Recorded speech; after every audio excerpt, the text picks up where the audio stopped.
All guests on ZASLOW Show 2.0 brought to us by the official beer of the program, Johnny Cuba. Pick up a six-pack of Johnny Cuba, your local Sedanos, Presidente, Winn-Dixie, Fresco y Mas. Make sure you always drink responsibly, and don't forget Johnny Cuba's mantra, stay tranquilo. And joining us now, Panther color analyst, our pal is Jovanovski, as the Panthers are up 2-0 in the Stanley Cup Final. So I guess we could say, right, Jovo, officially, right now, the greatest season in Panther history. They have never had 14 postseason victories, and now just 2 away from hoisting the Stanley Cup. Right. That's you start tasting it right now, and the team is a special group. There's no question about that. Let's just talk about the first 2 games. Wasn't their greatest game. I don't want to say lackluster, but maybe a little bit of nerves early on in that game, but found a way to win. And that's the scary part of this team. Bob was exceptional. He got a huge win. I just knew. Everyone was asking me, about the Panthers game too. I'm like, watch. They will be better, and they're going to put a clinic on. And surely, exactly what happened. They were smothering. They were relentless. They played that grind style of game where you can see the look on this Edmonton Oilers team, very frustrated and, not a lot of room out there for them. But took care of business at home. Now you got to shift this to up north here. I really felt like the style of play in last night's game, I felt was going to dictate the rest of the series, meaning if the Panthers played in Game 2 the way they did in Game 1, I felt the Oilers would win, and I would have been concerned 1-1 and the Panthers playing like that for 2 games. But if the Panthers play Panther hockey, which is what we saw last night, I'm going to feel phenomenal the rest of the way. Absolutely, and I think that's, these series with the ebbs and flows, how they go, you want to get your game right. And I think for the Panthers, you got to feel really good. But we haven't seen much deviation from this group throughout the playoffs. You knew that they were going to bounce back, kind of nip it in the butt, play the right way. And I think moving forward, I think you're going to expect the same group. The scary part is this team is better on the road. They got to go there. There's no show to be put on. You're going in there, and you heard Matthew Tkachuk after last game, 1-game mentality. Worry about Game 3. It's going to be a big one, big part in the series. But I love the way the Panthers are playing. They're doing it by committee. From the goaltender out, the defense have been very, very tough in the defensive zone, very stingy, very physical. The forwards, everybody chipping in. It's great. And it really feels like their style of play, because while I didn't think the Panthers played well in Game 1, I thought the third period in Game 1 certainly looked more like Panther hockey. And then, yesterday was all Panther hockey. If we get to the third period, like last night, where we're tied, it's like, all right, they're a third period team. What do you think makes them so good in the third period? Well, if you came to their training camp at the start of the year in August, early September, you watched their practices, the drills that they were going through. It was actually very tough to watch, and you felt bad for the guys because the skating that this team did early on, they meant business from the get-go. Not saying that's the reason. They're a well-conditioned team. They're pros. But I think they understand the game now, Zaz, and I think the experience goes a long way for these guys. This to playing the right way. And you feel like in today's NHL that if you're up 2 goals, you're never really kind of safe. And why I say that is the teams that are up 2 goals, they're always looking for that third one, and it might take away from the defensive side of the game. And that's just the NHL today. But the Panthers, I feel like, are different. They know how to lock things down. They know how to smother you. It takes you out of your comfort zone. And I think that's the reason that before Maurice came here, when he did come here, you're not going to win scoring 5-6 goals, a game, but giving up more. He brought this defensive system in. It's a boring style game, but it wins you championships and it wins you in playoff time. And we're 2 games away from seeing that, hopefully.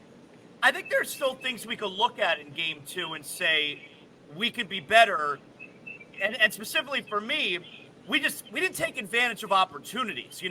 Twice, including the major penalty, we took a penalty on a power play, and we're just giving away opportunities. And a couple of those tripping penalties, you can't have. I feel like there's still a lot of room for improvement. And like you said, overall as a team, and especially on special teams, Panthers have been so much better on the road. Yeah, and special teams is typically those areas sometimes where you find it decides hockey games. And you look to last night, getting that 5-minute major and then taking that, tripping penalty. Some of them are a little bit weak. McDavid makes a move, on one of them. I don't know if it was that play, makes a move, jumps over the guy, then kind of trips a little bit. I don't know. Some of these calls sometimes, maybe it's just McDavid, you're going to get those calls. Sometimes when you're at home, maybe you try to do a little bit too much. I don't think that's the case for the Panthers. I think they were getting opportunities. Nice to see them get one finally. The Oilers, give them credit. They do play a tough, PK, and it's very tough to kind of get opportunities. But, going on the road, it could be the difference. You got to worry about, that Oilers power play too. They can be deadly. So you want to do your best you can to stay out of the box. But overall, I like their special teams. They're getting opportunities, and that's what you want.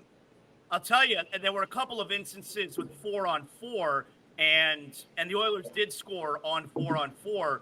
Boy, that's not a good place for the Panthers to be. And there was one clip where Paul Maurice, when they called incidentals and they made it 4-on-4, and Maurice called the official over, and he said, "I don't want to play 4-on-4."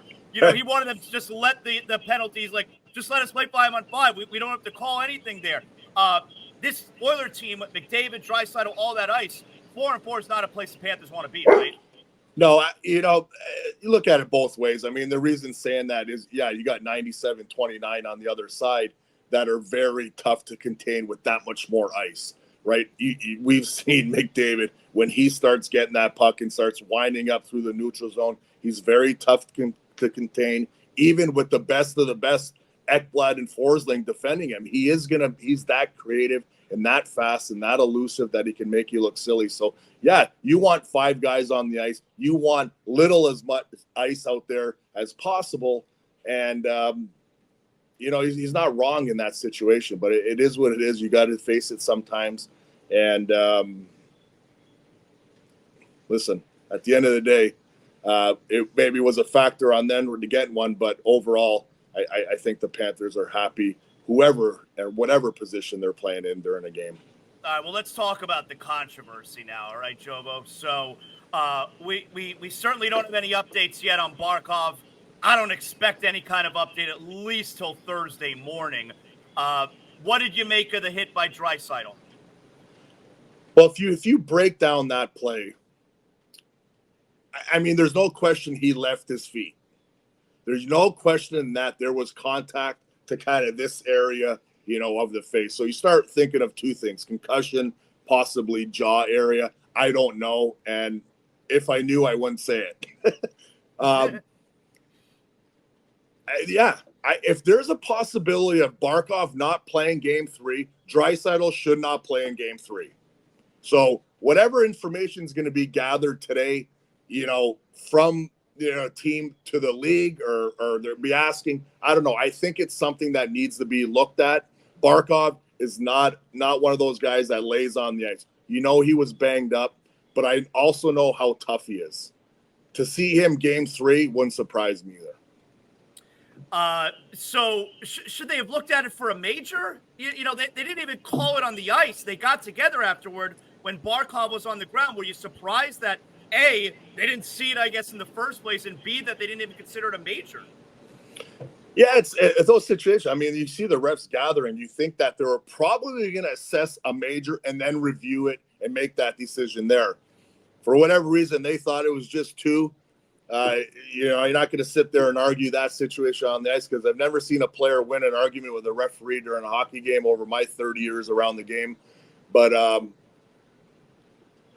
it's unfortunate, because I don't think Draisaitl is that type of player.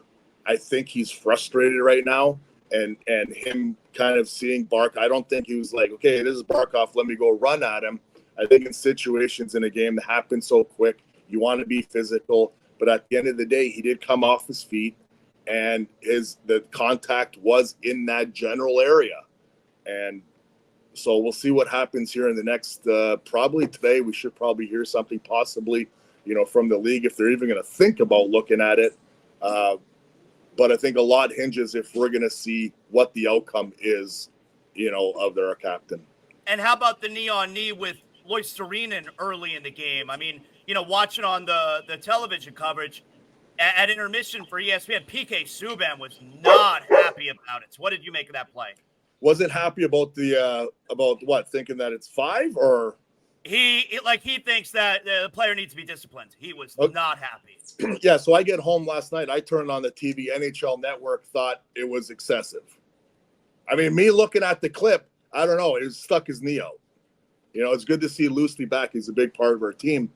Yeah, I agree. I think the refs got it right. They called the 5. They reviewed it, and now you see what happens. But I think early on in the game, he did miss a lot of the game. I expect Fogle probably back in the lineup game 3. All right, I'll let you go with this, Jovo.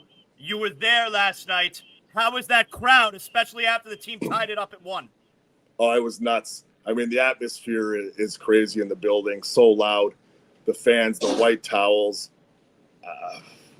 I don't know. They're just, this whole year, I mean, the fan base has been hugely behind this group, and the players have rewarded us, playing hockey in June, and to see that building the way it is, the buzz, the celebs that are, in the building, Barkley mourning, there last night. I had a conversation with Gretz, him being there. It's unbelievable right now. For selfish reasons, you like to see something happen down here, but I wouldn't mind seeing this thing over very soon. Did you play for Gretzky in Arizona? What's the relationship there? Yeah, I played for him for a couple of years, and then he was also the general manager who ended up actually, choosing me for the Olympic team, Canadian Olympic team. So got a good rapport with Wayne. Great guy. Just a huge hockey fan, man. Just loves it. I mean, can we get a split in Edmonton and have an opportunity here, Game 5? Can we get one of 2 up there? It'd be amazing.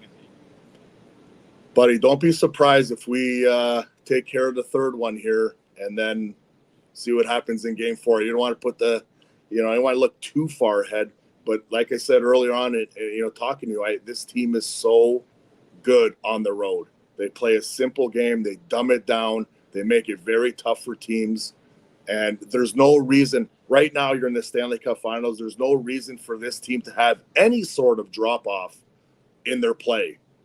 And I think for this group, knowing what's there, you want to get that much closer, and be interesting to see. Well, listen, I mean, the team's going to be, Edmonton is going to be rocking. The building is a loud building, passionate fans. It's going to be a tough game. But Jovo, no one's got to put the show in, Jovo, excellent job. It's so exciting. Have a great time. If you go to Edmonton, or, if there's another game here, hopefully there won't be. We know that means the Panthers would win. Always appreciate having you on the show. Thank you so much, Jovo. All right, Zaz, anytime, pal.